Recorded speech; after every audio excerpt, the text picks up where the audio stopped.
архиа тааруулж уугаарай, бас болгоомжтой байгаарай. Бид бүгд л гадуур гарч архиухаар зэхэж байгаа хэн нэгэнд иймэрхүү үг хэлж байсан. Арх согтууруулах ундааг хариуцлагатай хэрэглэх хэрэгтэй. Мөн найз нөхөдтэйгээ хамт шөнийг аюулгүй өнгөрүүлээд гэртээ эсэмд харах ёстой гэдгийг бид мэднэ. Архины хэрэглээнд ухаалаг хандахыг уриалсан сурталчилгаа компанид ажил тоо томшгүй олон байдаг. Гэхдээ бид бусдын үйлдэлийг хянаж чадахгүй. Заримдаа хөгжилтэй инээд хөөртэй эхэлсэн архитэлд гин буруугүй хүний хувьд амьдралыг нь оронгоор нэргүүлсэн аимшигтай хар дарсан зүйл болж хувирдаг. Өнөөдөр бид согтууруулах хундаа хэрэгэлсэн өсвөр насны залуугийн гарт амнасаа хэрцгийгээр алдсан нэгэн эмэгтэйн тухай өгүүл. Энэ хэрэг бүрч эмгэнэлтэй санагдана. Учир нь тэр эмэгтэй ажилдаг газраасаа ердөө 100 метрийн зайд амиа алдсан бөгөөд түүний тусламжгүй хашгирахыг сонссон хүмүүс байсан ч хинч түүнд тусалж чадсангүй. Энэ бол Жован Райтерийн эмгэнэлт түүх юм. 2013 оны 5 дугаар сарын 21-ний орой Австралийн Квинсленд мужийн Логан Сентрал дахь Лайхарт гудамжны орсон суугчид нэгэн эмэгтэйн хашгирах дууг сонссон. Шөнийн нам гүмийг зүссэн эмэгтэйн аимшигтай ойрлох чимээ байлаа. Энэ нь ганц удаа сонсогдоогүй. Хэд хэдэн удаа давтагдсан, тусламж хүсэж байгаа нь илт байлаа. Тэр эмэгтэй айсандаа үг хэлж чадахгүй, зөвхөн хэн нэгэн сонсоод ирж туслаасаа гэсэн мэд хашгирч байлаа. Хөршүүд болох Стивен болон Аврора Ходбинаар цагдаад мэдүүлэхдээ ойрлох чимээг оройн 19 цагаас 19:30 минутын хооронд сонссон гэж хэлсэн. Тэд гэрээсээ гарч эргэн тойрноо шалгасан ч юу ч олж харсангүй. Тэд хайсаар байсан боловч удалгүй хаширах чимээ тасарчээ. Тэр орой юу болсон талаар олон хүн гайхаж байсан ч хинч асуудлыг хангалттай нухацтай авч үзэн сайтар шалгаагүй. Гэвч болсон явдлын хариу нь маргааш өглөө эрт ил болов. Оршин суугчдын нэг нь хөршийнхөө гашин дотор аимшигтай зүйл олжээ. Тэнд хагас нүцгэн цусаар бүрхэгдсэн эмэгтэй зогтсон байлаа. Тэр эмэгтэй нүрээрээ доош харсан байдалтай хувцсан тайлагдсан Лайхарт гудамжны 30 дугаар байрны урд талын зүлгэн дээр хэвтэж байв. Түүний хөршүүд тэр дундаа хожим түүний амийг хөнөөс ингэтгэдэж нэг зүйлийг мэдээгүй байх магадлалтай. Тэр эмэгтэй 8-7 хоногтой жирэмсэн байж. Амиа алдсан Жован Канино Райтер Филиппин төрж өссөн бөгөөд 8 хүүхэдтэй айлын хамгийн бага. Тэр төрхөөсөө өмнө аавыгаа алдсан. Учир нь Жован хорвоод мэдлэхээс өмнө аав нь алагдсан байж. Амьдралынх нь эхлэл ийм хүнд нөхцөлтэй байсан. Гэр бүл нь ядуу амьдардаг байсан ч Жован илүү сайхан амьдрал бүтээхээр шийдсэн байв. Тэр 8 ах эгч дүүсээсээ боловсрлоо бүрэн дүргэж чадсан цорын ганц хүн болсон юм. Энэ нь түүний гэр бүлийнхний хувьд асар их бахархал байлаа. Аавыгаа нас барсны дараа Жованы ах гэр бүлийнхээ гол тэжээгч болж дүүнэрээ авч явсан. Жован ахыхаа хийсэн бүхнийг хизээж мартдаггүй байв. Тиймээс тэр ахыхаа золиосыг хариулахын тулд өөрийн зээнэрийн сургалтын төлбөрийг төлж сургууль сургах арга зам болно гэж амласан байлаа. 2009 онд Жован цаашид боловсрол эзэмшихийн зэрэгцээ өсчин болох хүсэл мөрөөдлөө биелүүлэхээр Австрали руу нүүжээ. Тэр маш шийдэмгийн нэгэн байв. Өдөрт 8 цаг сургуульд суралцсны дараа ойролцоох Макдоналдсад дахин 8 цаг ажилладаг байсан. Ийм хүнд хуваартай байсан ч Жован өөдрөг зангаа хийсэж алдаагүй бөгөөд хамт ажилладаг хүмүүс найз нөхдийнхөө хүндэтгэлийг хүлээдэг. Түүний амьдрал улам сайхан болох гэж байсан юм. 2011 оны 2 дугаар сард Stones Corner орчмын нэгэн кофе шопт Канад гаралтай тогооч Кори Райтер Жованыг анзаарч түүнд сэтгэл татагджээ. Удалгүй тэдний харилцаа маш хурдан өрнөж тэр жилийнхэн 10 дугаар сард хурмаа хийв. Тэдний гэрлэлт хайр халамжаар дүүрэн байсан ч хоёуланд нь хамгийн их хүсэж байсан зүйл нь хүүхэдтэй болох. 2013 он гэхэд Жован жирэмсэн болж тэдний хувьд өдөр бүр мөрөөдөл биелж байгаа мэт санагдах болсон байна. Жирэмсэн гэдгээ мэдснээсээ хэдхэн хоногийн дараач хос хоёр удахгүй мэдлэх бяцхан охиныхоо хит авайн шинжилгээний зургийг харахаас огт уйддаггүй. Жован бүр охиндоо нэр хүртэл сонгочихсон байсан юм. Камил Гейл Райтер. Жован жирэмсэн болсон ч Макдоналдсад үргэлжлүүлэн ажиллахыг хүсэж байлаа. Түүний ажилладаг газар Майз Авеню дэх гэрээс нь ердөө 1 км-ийн зайтай байсан. Тиймдээж алхаж очиход тиймж хол биш байв. Жован энэ замыг алхаж явхад асуудалгүй гэж бодсон байсан ч нөхөр Кори түүнтэй санал нийлдэггүй байлаа. Тэр эхнэрээ аюулгүй байлгахын тулд ажилдаа явах, ажлаасаа харах бүрдэнд хамт явна гэж зүтгэдэг байв. Гэвч Жован Кори хоёр хоёулаа ээлжээр ажилдаг байсан учраас ажлын цаг нь үргэлж таардаггүй байсан. Ийм үед Жован ажил руугаа ганцаараа алхаж яв. Харин ажлаа дарахад Кори машинаараа очиж түүнийг тосож авдаг байв. Кори эхнэрээ ганцаараа ажил руугаа алхаж явхад санаа зовсоор л байсан. Гэхдээ Жован түүнд санаа зовох хэрэггүй гэж тайвшруулдаг байлаа. Тэр ганцаараа биш, тэр үргэлж хүүхдтэйгээ хамт явж байгаа гэж боддог. Жованы хамт ажилладаг хүмүүс ч түүнд маш их дэмжлэг үзүүлдэг байв. Жирэмснийх нь эхний сарууд үргэлжилж байсан ч хамт ажиллагчид нь түүнийг хит их ачаалал авахгүй байхад нь анхаарна. Хэрв ямар нэгэн өөрчлөлтөчийн харилцаа Жованы сэтгэл санааг унгавал тэд түүнийг хөгжөөж тайвшруулахыг хичээнэ. Сайн нөхөр, олон сайн найз нөхөд түүнийг дэмждэг ажлын хамт олон. Мөн удахгүй хорвоод мэдлэх хөөрхөн охин. Жован хайр халамжаар хүрээлэгдсэн байлаа. Тэр олон жилийн турш мөрөөдөж ирсэн амьдрал нь эцтэй бодитоор биелж байгаад итгэж ядам баярлаж байв. Нөхөр Корич мөн адил аз жаргалтай байлаа. Гэвч харамсалтай нь тэдний хамтдаа өнгөрүүлэх цаг хугацаа удахгүй тасрах гэж байв. 2013 оны 5 дугаар сарын 21-ний орой. Жованы ажилдаг Макдоналдсын ойролцоо харанхуй гудамжаар хэсэг өсвөр насныхан алхаж байсан. Тэдний хазар улааж архины үнээр ханхалж байв. Холоос харахтаж тэд согтуу гэдэг нь илт байлаа. Хөвгүүд инээлдэж хорондоо тоглоом шоглоом хийсээр Логан Централийн Лайхард гудамж руу явж байв. Тэдний зорилго бол машин хулгайлах байсан. Ойролцоох Family Road дээр хяналтын камерт тэднийг оройн 20 цаг 27 минутанд бичиж авчээ. Тэдний дунд 17 настай Эндрю Майкл Борк байсан. Борк 9-р ангид байхдаа сургуулиа орхисон, өмнө нь жижиг хэмжээний хулгай зэрэгт холбогдож байсан. Тэр тухайн үед ч тэнсэн харгалзах ялтай байж, тиймээс эдгээр өсвөр насныхан тухайн орой хамгийн зөв шийдвэрүүдийг гаргаж байсан гэж хэлэхэд хийцв. Тэд өдрийн турш арх уусан байв. Бүр ухаан алдатлаа зогтоогүй ч шийдвэр гаргах чадварыг нь бүлгэрүүлэхэд хангалттай хэмжээгээр арх хэрэгэлсэн байв. Тэд машин хулгайлахад ашиглах багаж хэрэгслэж бэлдсэн байж, Эндрю Борк хулгай хийхдээ ашиглахаар нэг бодол халив хүртэл хулгайлсан байж. Тэдний төлөвлөгөө бараг хэрэгжих гэж байсан ч гинэд хэн нэгэн тэдний юу хийж байгааг анзаарч. Хөвгүүд тэр даруй сандран өөр зүглөө зогтов. Шүүх хурлын үеэр өгсөн гэрчийн мэдүүлгээс үзэхэд Эндрю Боркийг хамгийн сүүлд Макдоналдсын зүг гүйж байхыг харсан байна. Хэрв тэр өөр зүг рүү гүйсэн бол тэр шөнийн үйл явдал огт өөрөөр өрнөж болох байлаа. Гэвч тэр яг л юу ч мэдээгүй өөрийнхөө алхаж явсан нэгэн эмэгтэй лүү чиглэн гүйж байв. Чухамдаа тэр эмэгтэй бол оройн 21 цагийн ээлжиндээ ажиллахаар явж байсан Жован байлаа. Тэр булан тойрон гүйж явахдаа Жованыг санамсаргүйгээр дайрсан. Тэр Жованыг ойролцоох айлын зүлэглүү чирэн аваач. Жован бүх хүчээрээ эсэргүүцэж тэмцэн тусламж хүсэн хашгирсаар байлаа.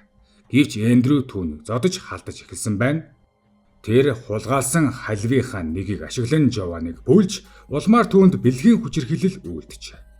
Бүр халвыг ашиглан бэлгийн хүчирхийлэл үйлдсэн байна. Хожим шүүх хурал дээр шүүх эмнэлгийн нэмгийг судлааж хамгийн амжигтай баримтуудын нэгийг дэлгэсэн. Жован халвын толгой болон бариулын хэсэг байж болцсошгүй зүйлээр бэлэг эрхтнийхээ хэсэгт дөрөв буюу түүнээс олон удаа худгалуулж байх үедээ амьд байсан гэж шинжээч мэдүүлжээ.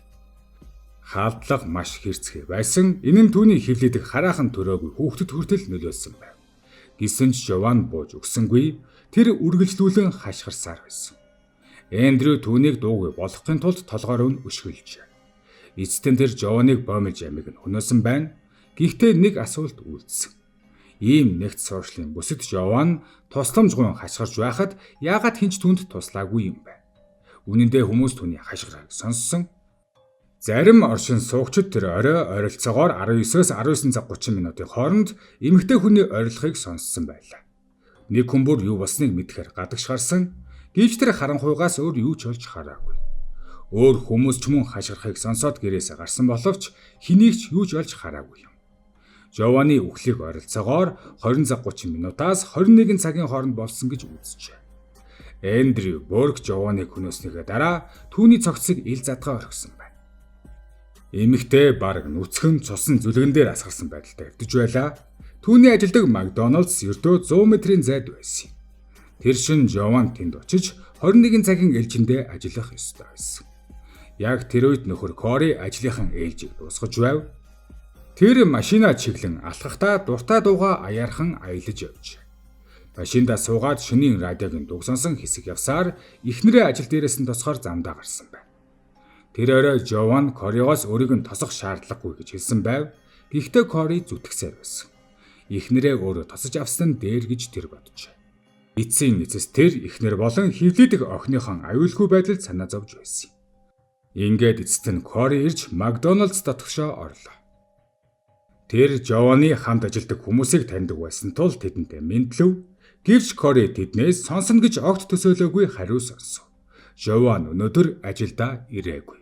Кори хэсэг зур юу ч бодож чадсангүй. Жован хизээж ажиллаа тасалдаггүй. Маш хариуцлагатай хүн. Тиймээс тэр өнөөдөр ажилдаа ирээгүй гэх мэтээ маш хачирхалтай санагджээ. Кори шүн дунд орчинд Жованыг сургаггүй болсон тухай цагдаад мэдэгджээ. Дараа нь тэр эхнэр нь ажилдаа явахдаа ажлаасаа харихтаа байнга ашигладаг замаар машина жолоодон явжээ. Түүний нүд замын хоёр талаар сандран гүйлдэн Жованыг олох ямар нэгэн шинж тэмдэг харагдах болов гэж тэр найдаж байв. Гэвч юу ч олдсонгүй. Кори шүнжин эхнэрээ хайсан. Тэр Жованд юу тохиолдсныг мэдэхгүй байлаа. Түүнийг амьд байгаа болов гэж найдсан байдаг. Гэвч маргааш өглөөний 7 цаг хүртэл ямар ч хариу олдоогүй. Тэр үед нэгэн оршин суугч хөршийнхөө хашаан дотор хачирхалтай зүйл байхыг олж харсан байдаг. Тэр хүн бол 40 настай Роберт Мис байлаа. Тэр Ледлоу гудамжинд амьдардаг байсан бөгөөд өглөө дэлгүүр рүү алхаж явж. Замдаа хөршийнхөө хашаанд нэгэн зүйл хэвдэж байхыг олж харсан байна. Эхэндээ Роберт үнийг манекен эсвэл хүүхэлтэй гэж боджээ. Гэвч ойртож харахад тэр зүйл цусаар бүрхэгдсэн байв. Роберт айсандаа тусламж хүсэн хашгирч. Тэр хашааны эзний хаалгыг тогшин тусламж дуудав. Удалгүй тэд хамтдаа аимшигтай дүр зургийг олж харсан юм. Хашаан дотор хагас нүцгэн нэмэгтэй нүрээрээ доош харсан байдалтай хөдөлгөөнгүй хэвдэж байв. Түүний эргэн тойронд цус тогтсон байлаа. Роберт эхэндээ эмэгтэй царайг таньж чадсангүй. Царай нь бараг харагдахгүй байсан. Тэр даруйд мэдээж цагдаа дуудсан. Ингээд мөрдөн шалах ажиллагаа эхэлсэн байна. Хожим задлан шинжилгээ хийх үеэр мөрдөгчд бүрч амжилттай баримтыг олж мэдэв. Жован 8-7 хоногтой жирэмсэн байлаа. Тэр зөвхөн өөрөө амиа алдаагүй. Түүний хевлид өсөж байсан энэ хорвоод мэдлэх гэж байсан бяцхан охин ч мөн хамтдаа амиа алдсан байв. Цагдаа нар өглөөний 7 цагийн орчимд Коритой холбоо барьж нэгэн эмэгтэйн цогц олдсон тухай мэдэгдэжээ. Хожим Кори өөрийгөө болсон явдлыг мэдсэн хамгийн сүүлийн хүмүүсийн нэг байсан гэж хэлсэн байдаг. Энэ мэдээг сонсоод Кори уу гашууга барьж чадсангүй. Түүний амьдралын хамгийн хайртай хоёр хүн нэгэн зэрэг түүнээс үүр даалга болсон байв. Түүний зүрх нь яг л зогсчихсан мэт санагдсан гэж хожим ярьсан байдаг. Цагдаа нар Кори болон Жован хоёрын гэрт очиж боломжтой бүх мэдээллийг цуглуулахыг хичээв. Тэнд тэд хайр халамжаар дүүрэн амьдралаа хамтдаа бүтээж байсан хосын гэрийг харсан. Гэвч одоо тэр гэрт нэгэн л үлдсэн байлаа. Мөрдөгчдөд нэг зүйл багч гисэн найдвар өгсөн юм. Жованы хувцсны урд болон арт талд маш их хэмжээний ДНХ-гийн нотлох баримт үлдсэн байж. Энэ нь гэмт этгээдийг тогтооход тус болох боломжтой. Мөрдөгчд нотлох баримтуудыг нарийн шинжилсэний эцэст Жованы ногоон цамцнаас илэрсэн ДНХ-г шалгав. Шинжилгээний дүн маш тодорхой байлаа. Уг ДНХ Эндрю Майкл Боркос гаралтай байх магадлал нь бусад ямар ч хүнээс гаралтай байх магадлалаас 100 тэрбум дахин өндөр гэж тогтоогдчихэ. Гэхдээ үгээр мөрдөн шалах ажиллагаа дууссангүй. Жованы ДНХ Эндрю Боркийн гудал дээрээс ч илэрсэн байдаг. Мөн Жованы нүүрэн дээрх жижиг цэгэн хэлбэрийн гэмтүүд буюу мөрүүд нь Боркийн гутлын улны хийтэй таарчээ. Энэ нь Эндрю Жованы нүүрэн дээр гიშгсэн болохыг харуулах чухал нотлох баримт болсон юм. Жованы цогц олдсноос 10 хоногийн дараа 2013 оны 6 дугаар сарын 1-нд Эндрю Боркийг баривчилсан байна. Энэ өдөр түүний 18 насны төрсөн өдөр тохиож байсан юм. Түүнд Жованы хүчиндэж хөнөөсөн хэрэгт ял тулгав. Эндрю анхны шүүх хуралдаа 6 дугаар сарын 3-нд оролцсон бөгөөд тэр өдрөөс хойш цагдаа хоригдож байлаа. Гэвч цагдаа нар ДНХ-гийн хүчтэй нотлох баримттай болсон ч мөрдөн шалах ажиллагаагаа зогсоосонгүй. Тэд хэрэгтэй холбоотой хэд хэдэн хүнээс байцаалт авсан байна. Тэдний нэг нь Эндрюгийн тухайн үеийн найз усгүй Белинда Бэси Бон Кливанс байв. Тэрээр Жованы хөнөөсний маргааш Эндрютэй уулзсан гэж мэдүүлжээ. Тэр үед Эндрюгийн гар хавдаж боолт хийсэн байсан байна. Хамгийн хачирхалтай нь боолтууд дээр цус байсан. Цагдаа нар цус хаанаас гарсныг асуухад Эндрю нэгэн баранд хүнтэй задлах үедээ гэмтсэн тэр хүний цус гэж тайлбарлажээ.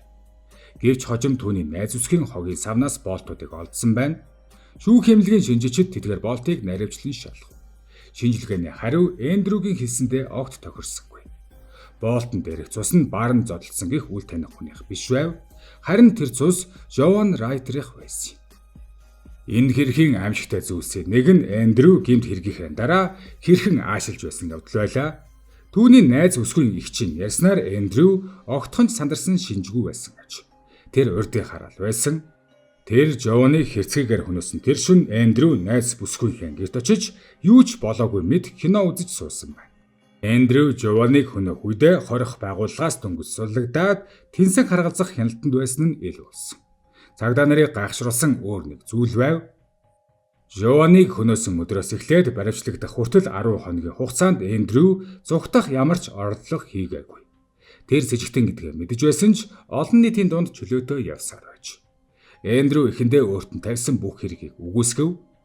Мөрдөн байцаалтын үеэр тэр байцаагчдад ярилцлага өгж байхдаа өмсөж байсан хувцаа гэмт хэрэг үйлдсэн шөнө өмсөж авсан хувцас гэж хэлсэн байна. Үүний улмаас цагдаа нар эхэндээ буруу хувцснаас ДНХ-г нь дээж авчээ.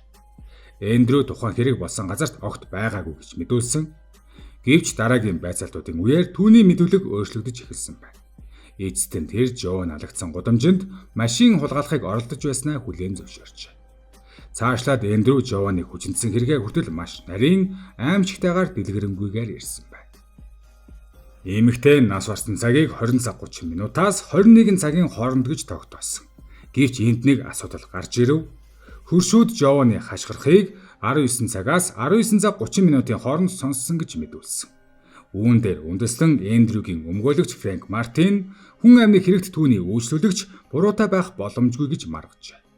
Түүний тайлбарснаар Жован 20 цаг 30 минутаас 21 цагийн хооронд амь алдсан бол Эндрю түүнийг хөнөөсөн байх боломжгүй байж.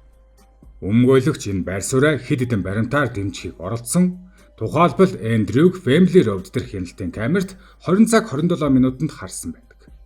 Мөн тэр үед Эндрю уцаараа хэд хэдэн дуудлага хийсэн байж өмгөөлөгч Фрэнк Мартин өөр нэг зүйл дээр бас анхаарлаа хандуулсан. Хүн ам шигүү суурьсан орон сууцны бүсэд хүн амны хэрэг гарсан хэрнээ хинч гэмт хэргийг харсан гэж мэдүүлээгүй. Гэтэл олон хүн эмэгтэй хүний тусламжгүй хашгирахыг сонссон. Өмгөөлөгчийн үзэж уугаар энэ нь хэрэгт эргэлзээ төрүүлэх ёстой байлаа. Гэвч прокурор сайн ажиллаж байлаа. Тэрээр нийт 62 гэрчийг шүүхийн өмнө мэдүүлэг өгүүлэхээр дууджээ. Ингээд шүүхрэл удаан үргэлжилсэн ч эцэст нь Эндрю Борк ял сонслоо. Шүүгч түүнд бүх насаар нь хорих ял оноож хамгийн багадаа 20 жилийн хугацаанд тэнцэнгээр суллагдах боломжгүй байхаар шийдвэрлэжээ. Тэр ч өөрөө бүх хэрэгээ хүлээж аимшигтай зүйлс хийснэ нэгэнгүй ярьсан. Бас бүх насаар нь хорих ял дээр нэмж хүчин хийсэн хэрэгт нь 14 жил, хэвлэдэх хүүхдийн аминд хүрсэн хэрэгт нь 5 жилийн ял нэмж оноосон байна. Эдгээр ялуудыг зэрэг эдлэхээр шийдвэрлсэн. Эндрю ял сонсох үедээ 21 насыг хүрсэн байлаа. Гэхдээ шүүх хурлуудын үеэр талигаачийн нөхөр Кори Райтерийн хувьд амар байсангүй. Тухайн үед Кори 43 насыг хүрсэн байж тэр өөрийн бүх гэр бүлийг өөрөөс нь булаасан хүнтэй нүүр тулан шүүхийн танхимд суух ёстой болсон юм. Гисэн хэдий ч хэвлэл мэдээллийн өмнө Кори 50 байхыг хичээж байлаа. Тэр сэжигтнийг гин буруутай нотлогдох хүртэл гин буруугүй гэж үзэх ёстой хэмээн хэлсэн байдаг. Кори Австралийн шүүхийн тогтолцоонд итгэсээр байсан юм. Тэр үйл явц удаан байсан ч эцэст нь шударгаас тогтно гэдэгт итгэж байлаа. Шүүхийн эхний сонсголуудын нэгдээр Кори өөрийнх нь ертөнцийг сөрүүлсэн хүний нүрийг харахыг хүсэж байгаа хэлжээ. Тэр 50 байхыг хичээж байсан ч гар нь чичирж байв. Мөн тэр шүүхийн танхимд хэвлэдэн төрөөгөө үлдсэн охиныхоо эхоны зургийг авчирсан байдаг. Нулимс туслуулсан Кори зөвхөн нэг зүйлийг хүсэж байгаа хэлсэн. Тэр бол эхнэрийнхэн төлөө шударга ёс тогтоох явдал байлаа. Бас Кори шүүхийн танхимд эхнэрт нь юу тохиолдсныг сонсох ёстой болсон юм. Тэр хэдэн цагийн турш эхнэрээ хэрхэн хааллагад өртөж, хүчиндүүлж, өшгөлөөлж, худгалуулсныг сонссон. Эдгээр аимшигтай зүйлийг сонсох нь Кори Райтерийн хувьд төсөөлхийн аргагүй хүнд байлаа. Талигаач Жованы салах ёслолыг Австралид хийсэн ч түүний цогцыг төрлөх Филиппин рүү авч явсан байна. Түүний цогцыг төрсөн нутагт нь оршуулахар болсон.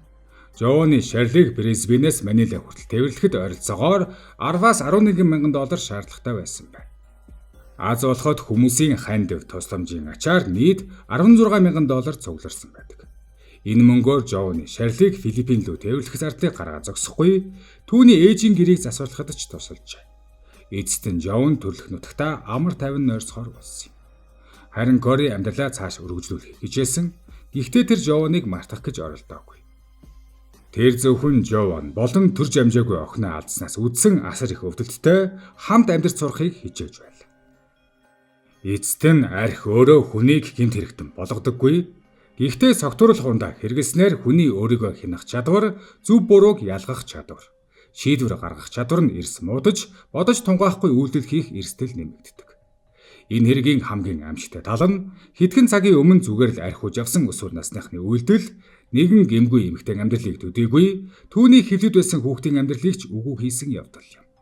Гэхдээ энд нэг зүйлийг мартаж болохгүй. Согтуу байсан гэдэг нь хийсэн үйлдэлийн хариуцлагыг арилгах шалтгаан биш. Эндрю арх уусан байсан ч эцсийн эцэст өөрийн хийсэн үйлдэлийнхээ төлөө хариуцлага хүлээсэн.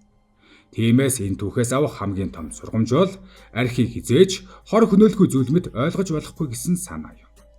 Өөрийн үйлдэлээ хянах чадваргүй болтлоо согтсон хүн дараагийн мөчөд юу хийж ямар шийдвэр гаргахыг хинч баттай хэлж чадахгүй. Нэг буруу шийдвэр хэдхэн минутын дотор эргэж буцах аргагүй эмгэнэл болон хувирч болно.